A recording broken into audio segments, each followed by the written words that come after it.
We are fortunate today to have the director of the Nebraska Crime Commission with us, Don Arp, Jr. Mr. Arp was appointed to this position last February by Governor Ricketts. Mr. Arp's most recent positions prior to the appointment was as a coordinator in the Nebraska Department of Administrative Services, where he worked with agencies to improve their operations and their performance levels. He's also worked in the Nebraska Health and Human Services Division of Child and Family Services. He worked in the Nebraska Legislative Audit Office and for Nelnet in the private sector. Mr. Arp. Thank you.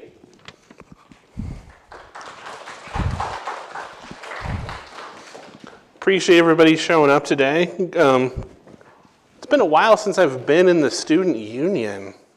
Can't believe all the stuff that's different. Back when I was an undergrad, Burger King was still here. And that's, as I understand, 3 or 4 restaurant rotations ago. So thanks. Just what I'm going to kind of have a different structure today. The Crime Commission is really an agency undergoing change. I was brought in as kind of a change agent, executive director, to kind of reshape the mission of the agency, start focusing on finding some efficiencies, and really make it more relevant to our customer base. We have a pretty diverse mission. As I'll give you a little bit of the history. Where we started is kind of, we still have some of those duties, but as the years have gone on, we've kind of become the recipient of additional duties as assigned, as you'll hear. So I'm just going to kind of dig in. Feel free if you have questions, ask. My hope is to be able to get through most of this and have a lot of time at the end for questions, discussions, things that I didn't cover that everyone's interested in. I'll do my best to answer it, and if I don't have an answer right off the top of my head, I'll get in touch with you once I get to my staff and have them get an answer to you. So the Crime Commission, our official statutory title is the Commission on Law Enforcement and Criminal Justice. What's interesting about the commission is we actually have a board. We have a commission board of 19 members, but then there's also the agency itself that's also referred to as the Crime Commission. So we have 2 entities with the same name that work together, which sometimes causes some confusion when people call our office or try to understand our statutory framework. The commission started in 1967 and was called the Governor's Crime Commission. About this time, the federal government started to give grants to states for various law enforcement, violence prevention projects, but states really didn't have entities in place to help distribute equitably those funds. So the governor at the time established the Crime Commission to be the recipient of those grant funds and develop processes by which they could be, equitably distributed to agencies and programs across the state. By 1969, we were made official. We were placed in statute as the Commission on Law Enforcement and Criminal Justice. What's kind of interesting, a mild historical note, I'm a historian by trade. Got my undergrad degree here, majored in history, minored in anthropology, geology, and political science. I went on to a forensic science certificate where I specialized in forensic facial reconstruction at North Central State College in Ohio. I have a computer security certificate from Stanford. Then I have a master's degree in anthropology here from UNL. And if all holds well, by the end of December, I'll have my PhD from Middlesex University in London. I just have to defend a dissertation sometime between now and the end of the semester. So fingers crossed there. But the historian in me always goes back to see where things came from and who built them. The first director, the first person to hold my role, was a man named Walter Weaver. Amazing man. Really kind of one of those, polymath type individuals you find every once in a while. Mr. Weaver had been a county attorney, was selected to run the Crime Commission. He later on worked for the mayor of Omaha. Then he went and was legal counsel, senior legal counsel that merged Blue Cross and Blue Shield together to be one company. Then he re-entered government service to be the director of the Department of Insurance, and then retired on a farm outside of Plattsmouth, where I believe I haven't confirmed yet. I believe he is still alive and in his early 90s on his farm outside of Plattsmouth. Currently, we have 36 teammates in Lincoln and 17 teammates at the Nebraska Law Enforcement Training Center in Grand Island, where we're co-located with the Nebraska State Patrol's Training Academy. Our budget is around $34 million, which sounds kind of high for 50-some people, but about $24 million of that is passed through to programs, law enforcement agencies as grant funds, both federal and state funds. Have about 5 divisions.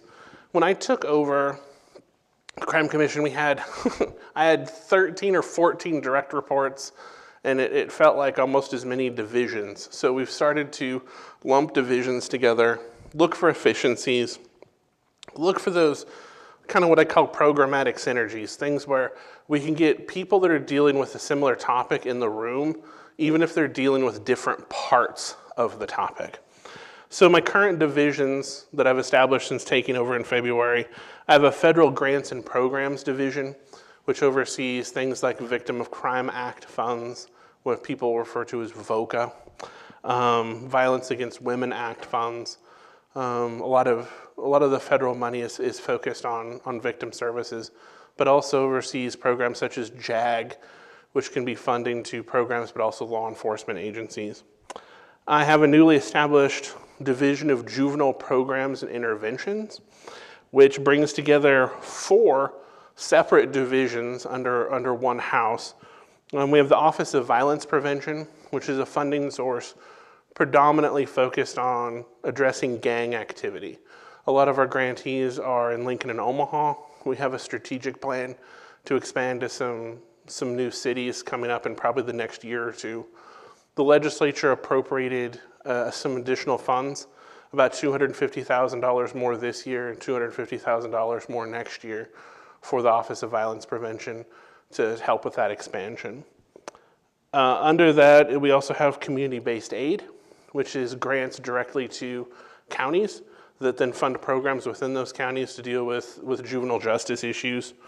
We have a juvenile services grants that go directly to those programs instead of stopping first at the counties. And then we have juvenile diversion. If I remember my numbers correctly, I think we're at about 74 or 75 of Nebraska's 93 counties have an established juvenile diversion program.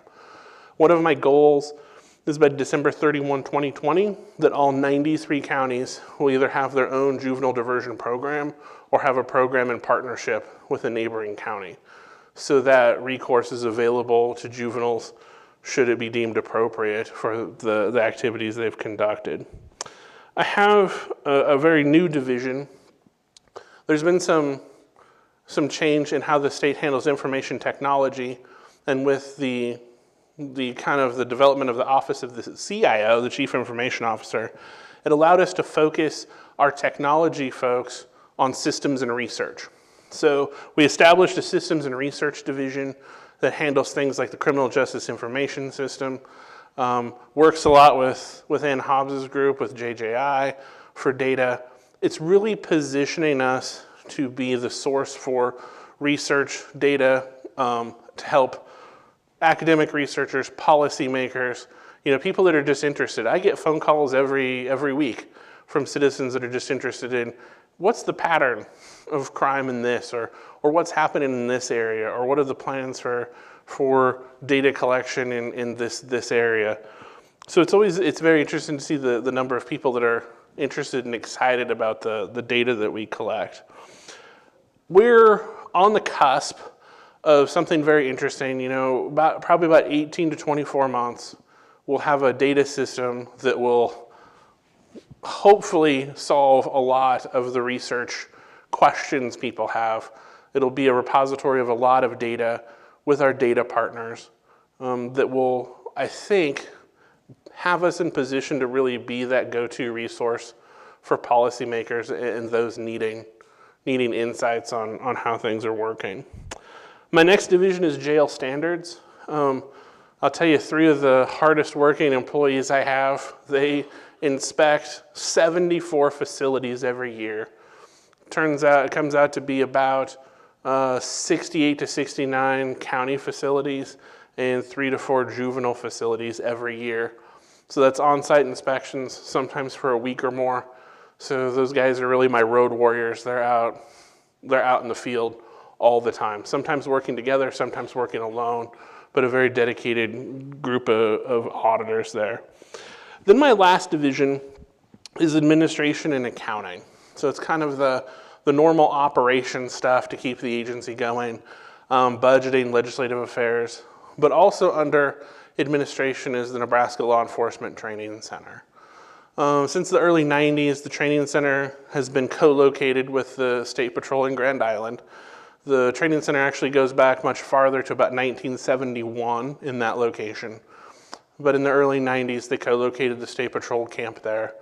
We provide both basic training. So to be a law enforcement officer in the state of Nebraska, within your first 12 months of hire, you must complete the basic officer training course.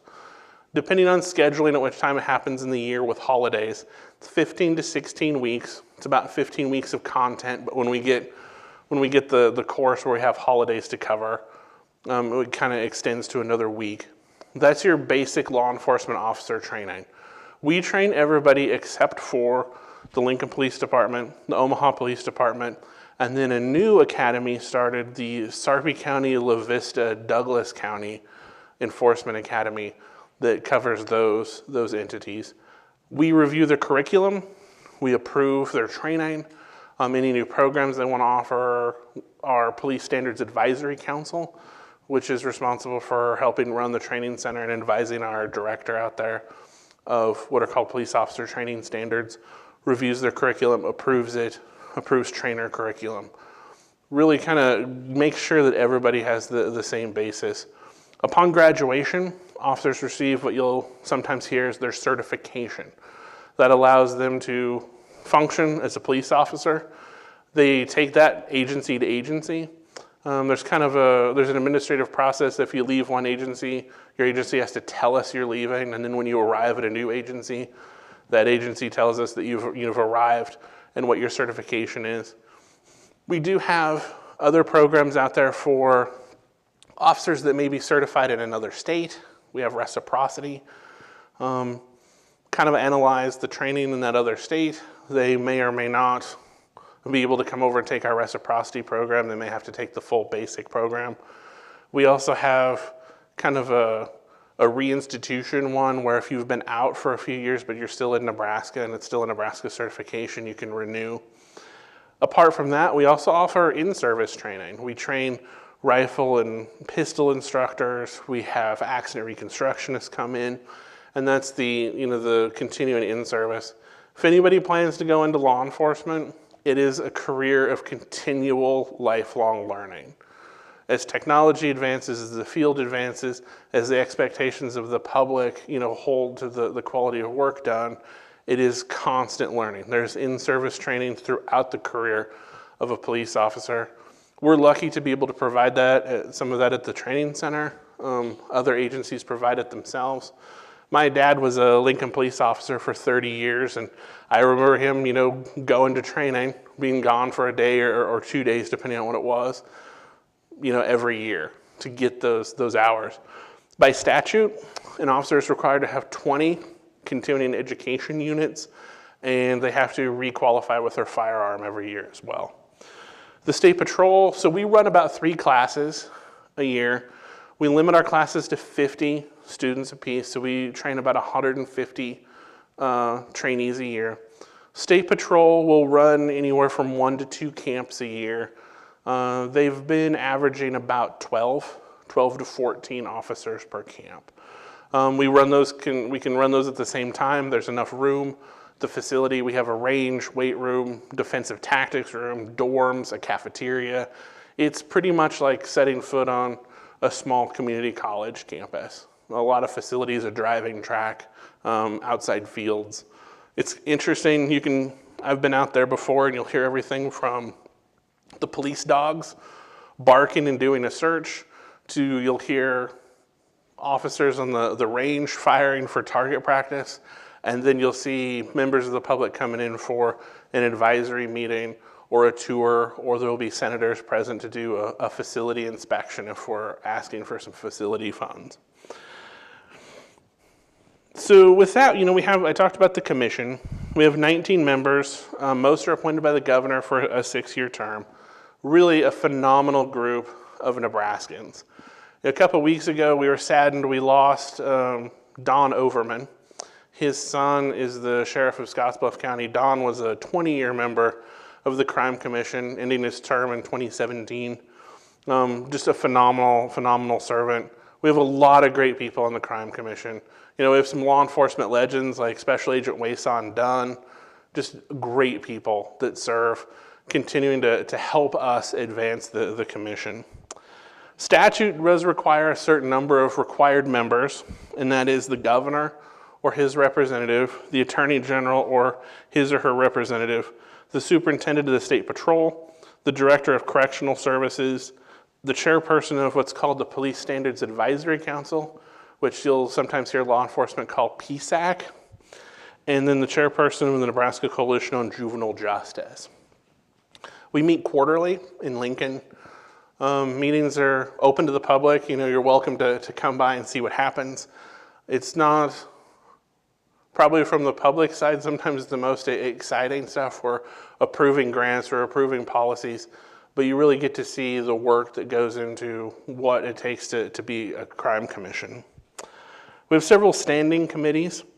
We have the Criminal Justice Information Systems Advisory Council, which advises my Systems and Research Division on the record system that's used to pull your criminal history. So if an officer pulls you over, takes your driver's license back to their cruiser, uses their computer in their car, they're looking you up on what we call NCJIS, the Nebraska Criminal Justice Information System. So this group oversees the rules and regulations, security policies, practices, of using that system. The data use agreements, what's most interesting about a lot of the data issues we have, we run in CGIS, but the data isn't ours. It's kind of like a wallpaper. We put up a screen and we have the system that pulls data from multiple sources from agencies across the state and publishes it in that one user format. So we don't actually own any of the data, we don't house any of the data, but we have the interface for it. We also have the Crime Victim Reparations Committee. Victims of crime can apply to have medical bills, lost wages, other allowed expenses paid for upon the vote of the committee. We have the Police Standards Advisory Council, as we talked about. We also have advisory groups, Nebraska Coalition for Juvenile Justice. We oversee the County Attorney Standards and Advisory Council, which focuses on pretty much the continuing education for county attorneys. We have the Office of Violence Prevention. As we talked about before, not only is it an office that gives grant funds, but we also have an advisory group that advises my director, Chris Harris, on OVP practices, on funding. We have a racial profiling committee that meets every year. We're statutorily required to issue a data report on racial profiling in Nebraska, and that committee reviews the report, also suggests different actions with that data collection. And to support our jail standards, we have the Jail Standards Advisory Board, which helps establish rules and regulations, best practices for our jail inspectors.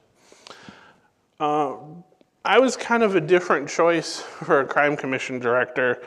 I brought more of an academic, policy, and regulatory background to the job. My predecessor, Daryl Fisher, excellent civil servant, he had been director, I think 5 or 6 years, had been a state trooper for 33 years before that. I laughed my first trip to the training center. I saw a picture on the wall of him and my dad when they attended the training center together. He was a Buffalo County deputy sheriff. My dad was a Burt County deputy sheriff. And they were like class 40 that graduated in 1978. And about a year or two later, Daryl was in camp and started his career with NSP. About the same time, my dad moved to Lincoln and started his career with Lincoln Police. So it was kind of interesting to take over for Daryl, having known him since I was a little kid.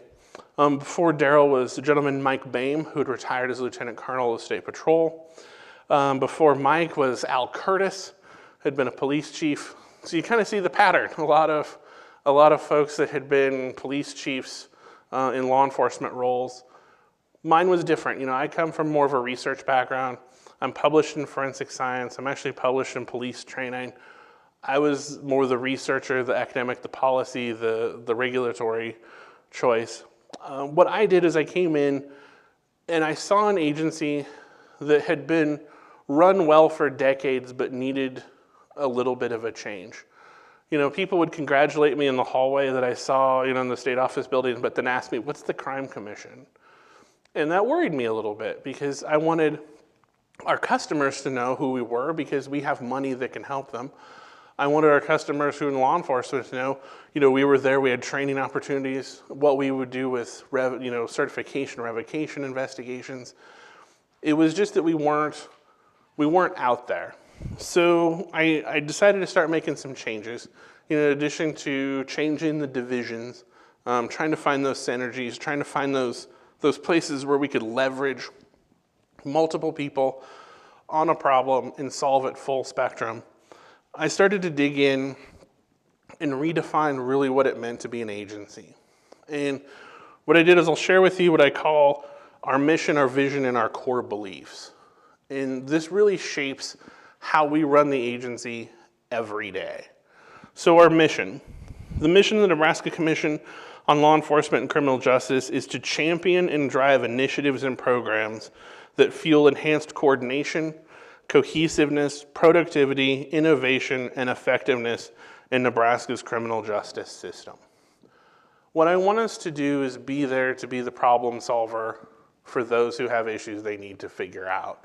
Is it the policymaker that needs data to help inform legislation?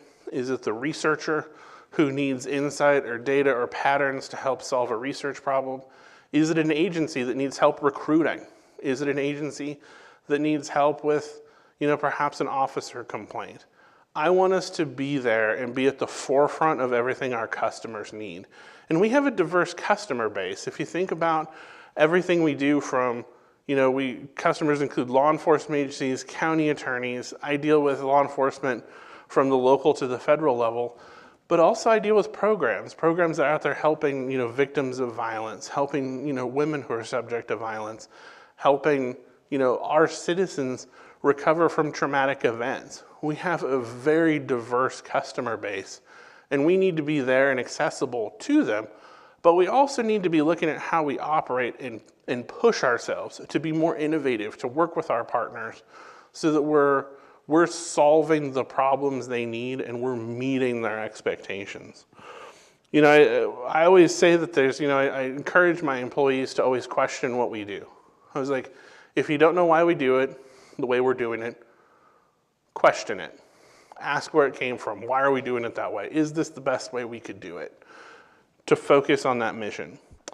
So our vision, Nebraska Commission on Law Enforcement and Criminal Justice, as a trusted partner of our state citizens, law enforcement agencies, detention facilities, and policymakers, is focused on establishing Nebraska's criminal justice system as a model of 21st century public sector leadership and public safety. We are always revising our police training standards. We're revising our rules and regulations. We're kicking the tires on pretty much everything we've done. I think we're pretty close to having reviewed almost everything in the commission since I started in February. We haven't changed everything that needs to be changed, but we're getting there. And I really want us to be the example. It's when we do things like that, when we push to innovate, we push to improve, we work with our customers, that establishes our identity. The name Crime Commission can be kind of confusing to people. There's a crime commission in Chicago that isn't even a government entity. It was a group of private citizens that were wealthy that in the 1920s got together and decided to fight organized crime. It still exists. They have tremendous archives on, Chicago's gangland, and they still operate today, but they're the Crime Commission. And, sometimes I get calls from people going, we need to see your archives on organized crime. And I'm like, I wish we had them. We're just not the same as the one in Chicago. Our core beliefs are really what I hold everybody to every day. I see our mission and our vision as the things we're striving for, the reasons we exist, but these core values are how I run the agency. First off, we're stewards of this agency. We're entrusted by the citizens of Nebraska with its well-being and operation. It doesn't belong to us. It belongs to the taxpayers. It belongs to those that created it. And they've entrusted me and my staff with it for as long as it's ours to make it better, to move it forward, to make it not what it was when we got it, and to hand it off in a better condition than we found it, and to kind of live up to the service motto that those that before us had, and establish a tempo for those that come after us. We have a relentless focus on our customers. I stole this a little bit from Amazon, but it's true. We serve our customers. If we can't serve our customers, why are we there? This is part of Governor Ricketts' initiative to make state government more customer-focused, customer-friendly. And it's true. We're living a different approach to how government works. We're simplifying things. We're answering questions. We're being partners. We're going out to talking to people. Have we perfected the system? Not yet. Are we making better partnerships with folks? Absolutely. One of the things that I talk to my staff about, especially my directors, I'm like, when you have free time, when you're sitting in your office and you don't have a meeting, that's time you could be spending out talking to people. I've gone across the state. I've been out to the Panhandle, I think 2 or 3 times. I go to conferences. I talk to programs. I talk to law enforcement agencies. I get out and see and be seen. And it's something that previous directors haven't emphasized. I went and talked to the Nebraska Coalition to End Sexual and Domestic Violence. I was the first executive director to ever visit their office. And that's just the nature of how we're changing government, is I want people to see me. I answer my own phone. I don't have my administrative assistant answer my phone. So when you dial my number, you get me. That's been met with some surprise from some police chiefs where they're like, oh, it's actually you answering your phone. They're like, yep, that's me. I answer my own email. I handle my own calendar. I'm accessible to our customers, and I think that's critically important. Next up, ethics means knowing what is right and doing what is right every day. We have a tremendous responsibility, not only to the citizens of Nebraska, but to the customers we serve, of the duties that we have. I, under statute, going through an administrative process, can remove a police officer's certification. I can take their certification away and effectively end their career because of action they've taken while being a certified law enforcement officer. That's a pretty heavy responsibility. Going through, looking at someone's actions, looking at a complaint, understanding how citizens saw it, understanding how the agency saw it, having one of my investigators, my instructors at the training center are special state deputy sheriffs, and they also conduct the revocation investigations for me, reading their reports. But to have someone's career in your hands and kind of adjudicate their behavior and then take it before the Police Standards Advisory Council, it's a pretty serious responsibility. So are the funding choices we make. Funding programs that help victims, funding programs that help law enforcement, funding programs that help juveniles, trying to find the right combination to fund the right program that will keep kids out of the criminal justice system. It's a challenge, it's a daunting responsibility, but it's something we have to take with that highest ethical standpoint because we're holding ourselves out to be the deciders of those things. As teammates, we have respect and appreciation for one another. I like my team to work as a team. I like everybody to feed off one another, to work together, to, if someone's struggling, to pitch in and help them. If a teammate sees another teammate do something well, to pat them on the back. I want us to be that team that's there to support each other, because there are days that will be challenging, where we don't have many wins, and there'll be days where we win and we need to celebrate together, but we need to be there for ourselves when it's going great and when it's going not so well. Perhaps most important out of all of these, next to the ethics and the customer focus, all of my employees are empowered to question and drive improvement.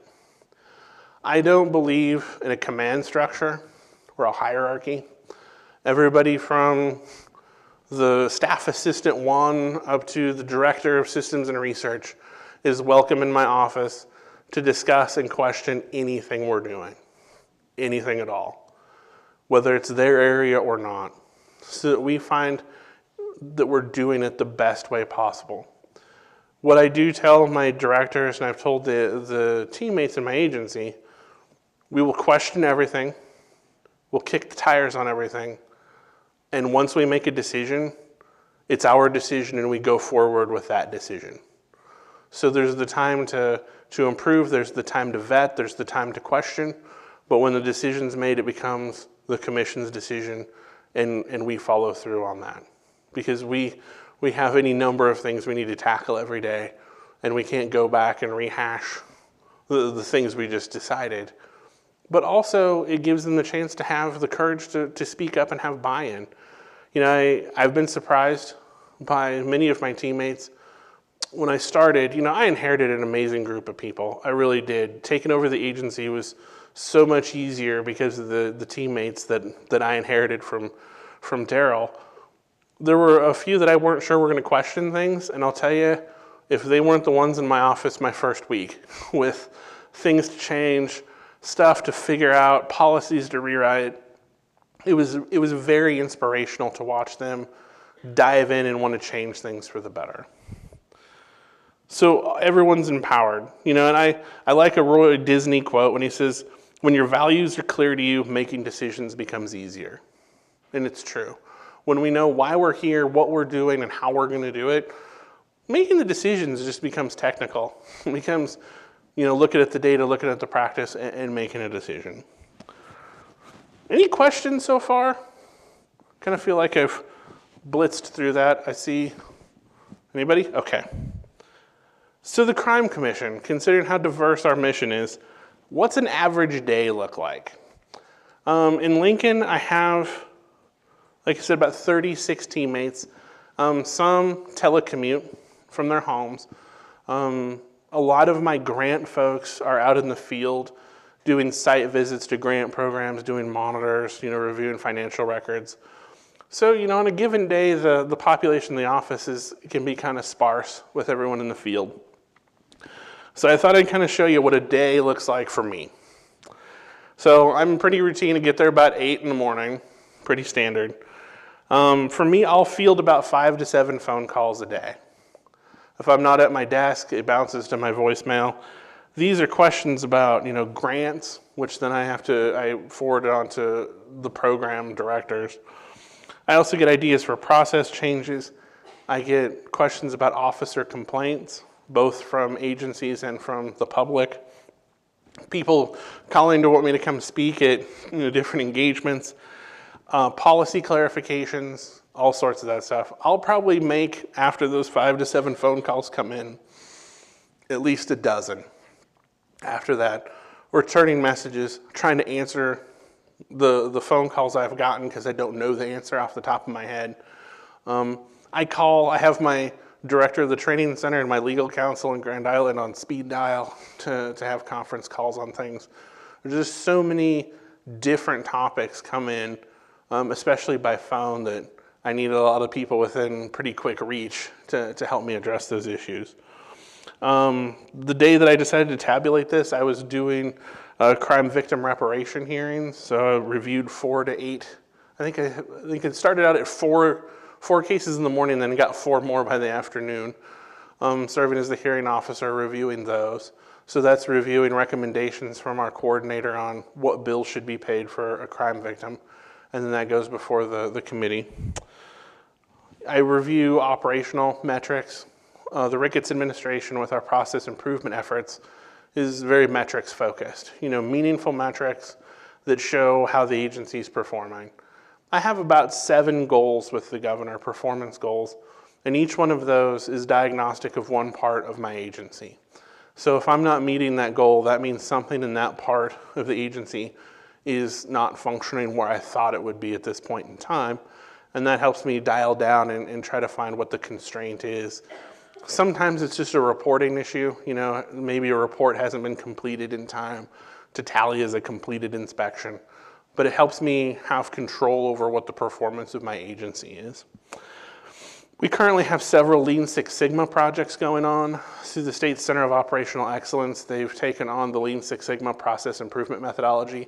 That's where I came from. Before being with Children and Family Services, actually the Deputy Director of the Center of Operational Excellence. My process improvement coordinator, Habib Alomi, works with me, works with Fire Marshal, and works with Parole. We share him and the projects that he does. Doing a great job. We're looking at, we just got done with some highway safety grant payment processes.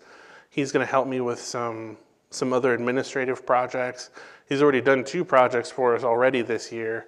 Really just a phenomenal set of tools to find out why things are working the way they're working and to get everybody's consensus on what better looks like. You know, you hear Lean Six Sigma. I always laugh. Anybody watch the show 30 Rock? They always made fun of Lean Six Sigma. They're like, isn't that a special type of G.I. Joe? During one episode, you meet 6 guys that are the 6 Sigmas. They each represented something else. Like one was handshakefulness, you know, and another one was play hard. You know, it was kind of funny, but when you get down to it, it's been fundamental in empowering our teammates to make things better. It gives them tools to find why things aren't working. It gives them tools to develop a new process. It gives them the tools to document a new process. It's really just been phenomenal. The culture change. I was in government from 2005 to 2010 in the legislature, and then coming back and starting the COE, just seeing the engagement of state teammates in process improvement has been really inspiring. Seeing people just shake the dust off stuff that hadn't been looked at for a long time and make it better is really impressive. So we're heavily engaged in Lean Six Sigma projects through Mr. Alomi's work. I read investigator reports on police complaints that come to us for certification. I try to sequester an afternoon. I learned that practice from my predecessor, Daryl, of clear some time, lock yourself in your office so you're not disturbed, and read through the files because they can be hundreds of pages long depending on evidence. I sit there, read files. Then there's the mundane stuff of time cards and expenses and travel improvement. We're also dealing with one issue. We're working with space planners to come up with a new office structure for us because we have some items we need to move around, and we're in kind of a very limited space in the state office building. So really brought over some amazing architects from the State Building Division and Administrative Services to help kind of re-envision our space so we can find some better ways to use our footprint. And then, you know, I meet with a lot of law enforcement executives on a variety of issues. I get calls about, you know, upcoming conferences. I get calls about officers. I get calls about policy and procedure.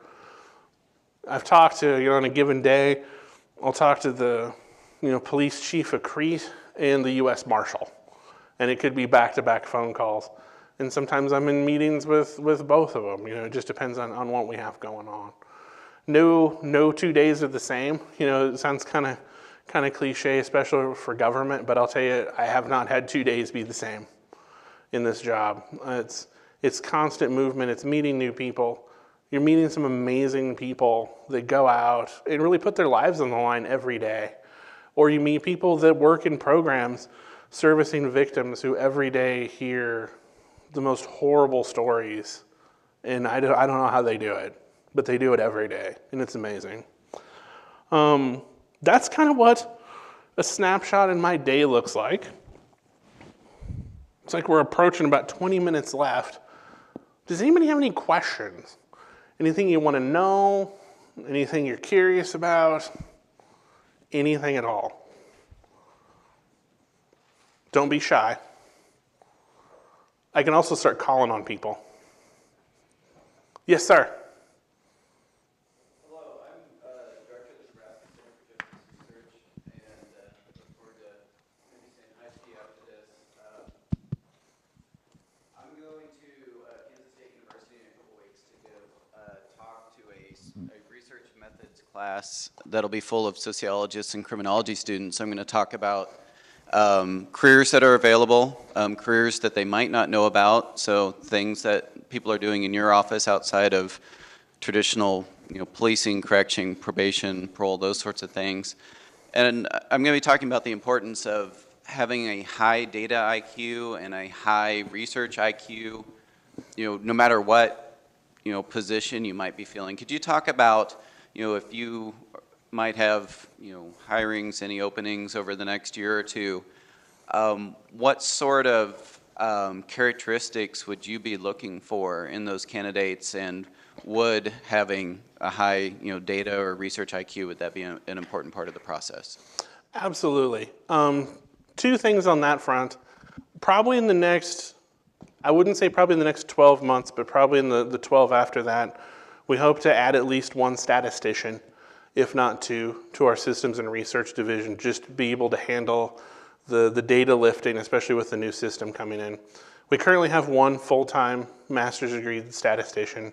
We hope to have more. I've also expanded research contracts with, for example, Dr. Weiner at the Law Psych program. We have a contract with JJI. And also looking to establish, and this is part of the constraint of space, I really want to establish a research center inside the Crime Commission. And what that means is I want to work with criminal justice, political science, anthropology, sociology, pretty much any department that wants to. I want them to help identify promising undergrad and graduate students who can field research projects for us, and have them spend some time at the commission, work with our systems and research folks, work with our data partners, and answer the questions that come in that staff don't have time to answer. The trade-off there being the student gets a paper or a publication, we get an answer to the question. I see the future of the Crime Commission being very focused on academic research. And the more folks that we can get in the door that have, at least some undergraduate exposure to research, if not an advanced degree. I'd love to have a couple PhDs on staff. I don't know that will ever be an eventuality that comes to pass, but I would very much like that. I'll tell you from my partner institutions, correctional groups across the states, even some law enforcement agencies are digging deep into data and hiring data scientists to handle their criminal data. And they're looking for people that are master's degree and PhD trained to help them really run their agency. I mean, everything from patrolling patterns to, problem-oriented policing projects, the old community policing setup. All of that being data-driven is helping them manage budgets that aren't going up. Agencies are having a real tough time with budgets, and they're having a real tough time with staffing, trying to find enough officers. So they're looking for different solutions to figure out, what's that footprint look like? Do I need more officers? Do I not? How do I more strategically use what I have? And they're looking at those data systems as having the key. So I see for the Crime Commission, yes, probably some limited positions. I see in public safety in general a definite expansion of those that are data savvy. And then I really look for us to be able to provide, I would say probably the next 6 to 8 months, research opportunities, meaningful ones, outside of our research contracts for undergrad and graduate students.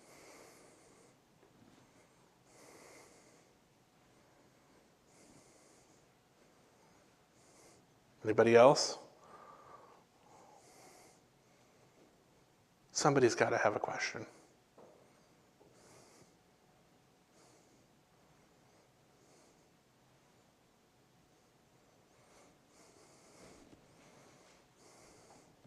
Okay, last chance. Can you talk a little bit more about the role of the Crime Commission, like the board of people? Sure. Yeah, day-to-day operations really fall to me as the executive director. So that can be, office structure, hire, fire, how we handle things. What we get from the commission is really just hundreds of years of insight. People that have had careers of 20, 30, 40 years in public safety, law enforcement, social services, giving us insight on, they approve the final grant funding amounts. They approve all policy changes. In our office, we call them operating instructions. Other places call them, procedures, what have you. The Crime Commission as a whole reviews those and approves them so that they meet, that's kind of the last test on whether they meet, best practice on how we should operate. I can take, any question I have about operations, about changes, about strategy to them for insight. I do take, if I dismiss a certification investigation, so that means that the officer's free to go to any other, department, the charges were unsubstantiated. They hear those in executive session. I explain, here's what the officer was accused of, here's what the investigation found. I recommend dismissal. They can overturn the dismissal. They usually don't. I think it's only happened once, and it was I think, I forget if it was Daryl or if it was Mike it happened to, but they overturned it just wanting more information, and then more information was found, and then it was resolved. Just very much that knowledge. I mean, we have retired troopers, like I talked about. We have Wei-San Dunn, who's special agent for the FBI. We have Deb Gilg, who is the U.S. attorney. We just have a lot of good folks on that group. Cassie Blakely, who works with juveniles. Just a top-notch group of people that give their opinions on what we should be doing. And it's really great. I love it that they give their opinion, they give their direction on the big issues that they see are theirs, but then kind of let me deal with the lower level stuff, so you don't get any of the micromanagement or where they kind of set the path. They're like, here, this is where we're going, get us there. And that's really, as a director, that's super impactful. I appreciate their trust. It's a group of people, it's hard-earned trust. I mean, it's a group of seasoned professionals, and for them to give you that trust is something special.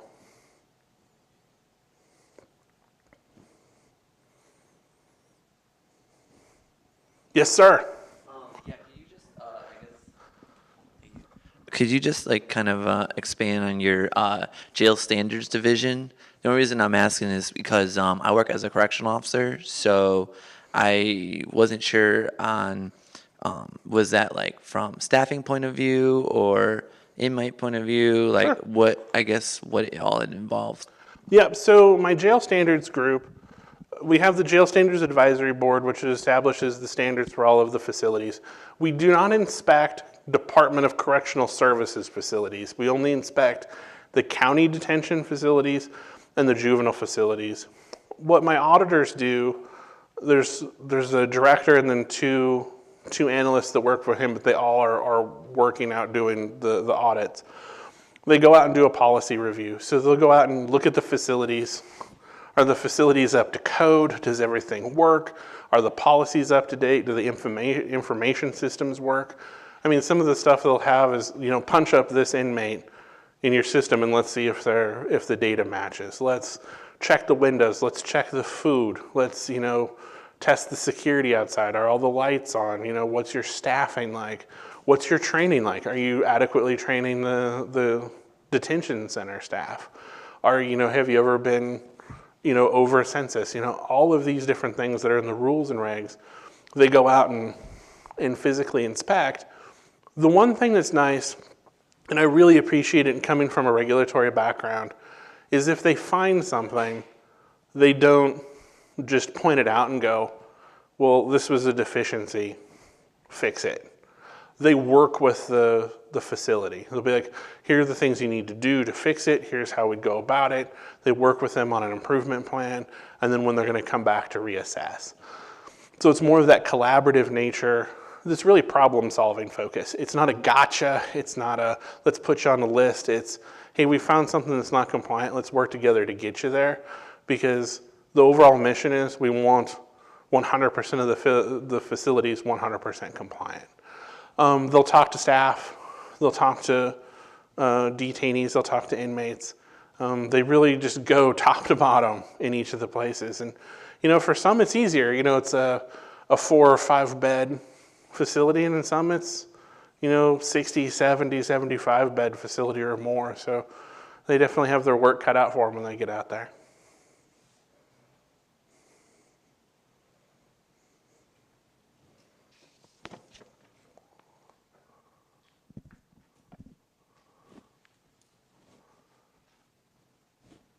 I think we exhausted them. Okay, if anybody thinks of anything, please feel free to visit our website, reach out to me, give me a call. Forewarning, I do answer my own phone.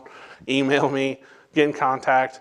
If anybody is interested, I've talked to the professor. If anybody's interested in internships, do let me know. I don't know what we have available, and we have a lot of leeway to make things available. So whatever you're interested in, we do quite a bit of different stuff. Thanks. Thank you very much for coming.